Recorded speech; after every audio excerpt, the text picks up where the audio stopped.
Palantir. Who are they? What have they done? Well, that's even a mystery in itself. When you look at when you open the paper and look in the news about these kind of things, there's a 2/3 chance, depending on the country involved, that somehow my company was involved.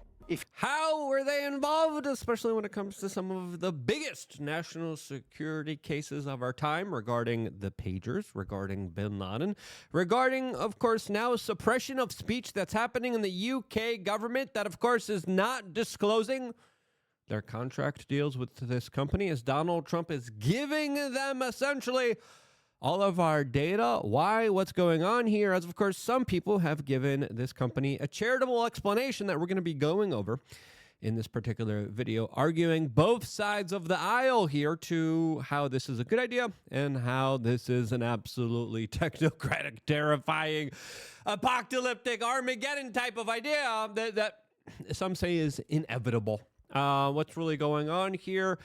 What's the truth about this company? Well, we're going to be discussing that and a lot more in this video. So subscribe, click the notification button. But as you just heard from the CEO of Palantir, Alex Karp, yeah, you hear about big national security cases? It was probably us, as there is lore in the intel agency community that they were responsible for the pager blasts against Hezbollah terrorists inside of Lebanon. There's rumors speculating that they were the ones that collected the data that took out Osama bin Laden. And when we look at our kind of national security state, they're filled with a lot of questionable kind of quasi-private, not-so-private organizations that live in this kind of world without any accountability. And whether it's institutions like the Southern Poverty Law Center or others, it's pretty clear that a lot of the institutions that we pay for with our tax dollars are ideologically hijacked. A lot of them are on the far left. As I wanted to discuss the kind of ideology of Palantir. Are they far left, especially with individuals like Peter Thiel being a part of their organization? As I think Mike Cernovich had a very nuanced take on all of this, saying, quote, Palantir did great work during Trump's first term, and it's well known that they had trouble hiring at Stanford job fairs because of this. The woke hate the company. Also, reasonable to be concerned about Alex Karp's comments about stopping the far right in Europe. We have those comments. We're going to be playing them here in a little bit as we're getting reports from AF Post that Alex Karp, a $300 billion Silicon Valley firm CEO, publicly supported Kamala Harris in the 2024 presidential election and, quote, personally identifies as a progressive. They report that in February, after the election, Karp changed his tune and praised Trump for brilliantly rejecting dysfunctional and stupid paradigms. What kind of paradigms exactly? What's going on here? As, listen, if you're supporting Kamala Harris after Donald Trump was shot at, after so much was at stake here for this election, I question your judgment personally here. Now, what kind of work did Palantir do for the Trump administration the first term around? If you look at his first term, a lot of questionable things transpired, specifically when it came to Operation Warp Speed, specifically when it came to this kind of test of a UBI, giving out American taxpayer money to people, just blanketly giving out checks. And we definitely didn't balance any budgets. We didn't start any new wars. We were kind of close with Iran, but luckily that did not happen for the first time in a long time. Now, a lot of people are trying to make sense of what Mike Cernovich was saying here. We have Andrew Moser saying, I think Alex is based AF, and he's far down the list of who we should be concerned about. Is that the case here? I mean, the contract that they're going to be getting is very vast, is very big here, as their contracts with the UK and the Israeli government are really concerning. We'll tell you why in a little bit with those specific contracts. We have Mike Cernovich saying, are you familiar with some of his comments? A lot of people are saying, I thought MAGA was about destroying the deep state, not giving it ways to database, profile, and search us. Make me feel like I've been duped. Mike Certovich says these databases have always existed. Did you miss the Snowden story?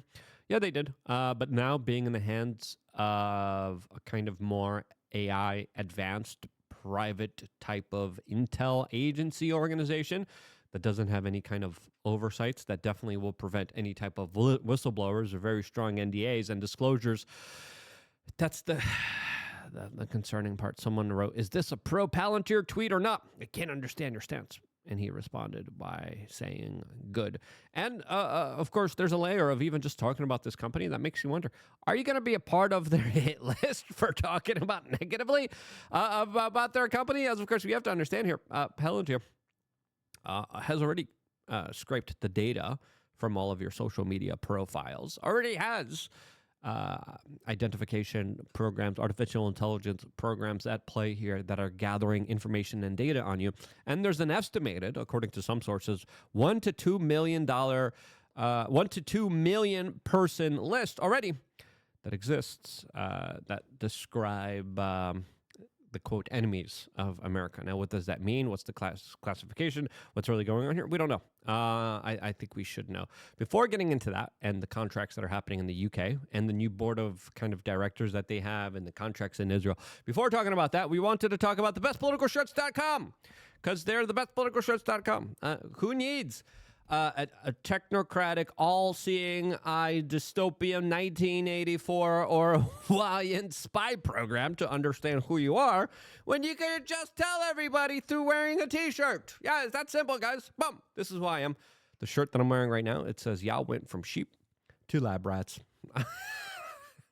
A little bit on the nose there. A little bit, just if you want to find the shirt, just type in lab rats into thebestpoliticalshirts.com, and then bada bing, bada boom, the shirt pops up. We have short sleeves, we have long sleeves, we have a lot of different shirts here available to you for different prices. The long sleeve, $31, great deal here, and we got a lot of really funny, really awesome T-shirts, and it's a great way just to say, you know what? Everything's track, traced, and database. They have everything that I'm already thinking and going to be thinking. The predictive programming stuff, absolutely terrifying.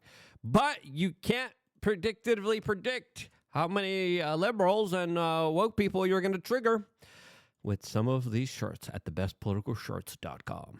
The link is down in the description below. If you're bored, even if if you're dealing with a lot of like pain with the dollar collapse that's happening right now. Just scrolling through could be pretty funny. We got some really obnoxious ones. We got some hilarious ones. If you have a crazy uncle in your life and his birthday is coming up or a special occasion's coming up, be like, yo, I got the perfect gift for you. I'm going to go on thebestpoliticalshirts.com. I'm going to get you something wild that will definitely have people talking about you in town. I love making a statement. And it's a great way. Helen Keller is a psyop. That's another great one. 9/11. What's up? Oh, yeah. Kamala Harris, 2028. Baby, let's vote for her. She's a strong, independent woman. We definitely need more of her. Alex Karp wants her elected. So we did him a favor. Look, it's our predictive programming. Look at our predictive programming here. Boom. We're on top of it. Alex, don't worry. We got your shirt available here on thebestpoliticalshirts.com before you throw me in the digital gulag. As again, listen, there's an argument to be made here. Now, with his comments about stopping the far right, there's an explanation going around that says Alex Karp was able to stop the proliferation of right-wing ideology, which he bragged about. Here's the video. We're going to play the video. The reason they're saying he said this was because he was able, through his tech, through his AI predictive programming and database systems that are being used in Israel right now to determine if people should be captured, interrogated, or KIA'd. That's the systems. That's the algorithms that they run as they're going to be compiling all the data on American citizens. Concerning, hey, this system we use to commit, the public taking out of people that we deemed unfavorable or unsavage or unredeemable, or people that are just far too gone, people who are radicals, people who are terrorists. We're just going to take them out, whoever we deem it, based on our protocol and AI system. Now, some people would argue, hey, if there are people that are going to disrupt society, hurt society, and try to take the lives and main of innocent people, you should be using this technology for good in order to stop them. And in this kind of perpetual age where we have so much technological advancement, some would argue that we would be at a disadvantage if we don't use this type of tech, and that China will have our lunch. And I think Trump is really terrified with the developments that China's doing. And I think we're really just being shaped up to be just another kind of Chinese totalitarian, no freedom, no privacy type of society, which I would argue is a very net negative for all of free humanity and civilization, especially Western civilization that is absolutely in decline in Western nations like the UK that are using Palantir tech, as I would allude to, probably to censor the speech of people who express political opinions that the UK government doesn't like, that are overwhelmingly right-wing, surprisingly. But this is the argument that some people are making, saying, hey, he stopped the far right because the far right would have been politically motivated to be more popular if there were more kind of terrorist attacks inside of Europe, which they prevented. That's what some people are arguing. I would say that's a very favorable argument, especially in light of Karp being a Kamala supporter, of his new advisory board, and of his contracts with the UK government that probably are correlated with censorship and destruction of right-wing political thoughts and ideology in the region. Look, we built PG, which single-handedly stopped the rise of the far right in Europe. We built Foundry, which was used to distribute the code. Yeah, we gave the COOF procedure. That, of course, worked out so well for everybody, right? The experimental gene therapy. Oh, sorry, my heart. Oh, my God. Oh, no. That was so great. That was such a great procedure. Oh. Really? Come on. That's already bad track record here. Bad track record. Not good. No good. No, don't take my data. No, they're going to be sending little nanobot drones to take me out soon. Probably. Listen, Deutsche worked very closely with Palantir. They worked at upgrading all of the government systems to be more competent, especially at the IRS. That's something that I did not want to see. Deutsche is building a master database for immigration enforcement. They did it through Palantir. Now they're building a master database of everyone else. Now let's talk about the tech that they use in Israel. The tech they use in Israel, some people say is very revolutionary. Some people say it's very game-changing. Here you could see Peter Thiel, Alex Karp, with the Israeli IDF, as they provide war-related mission services.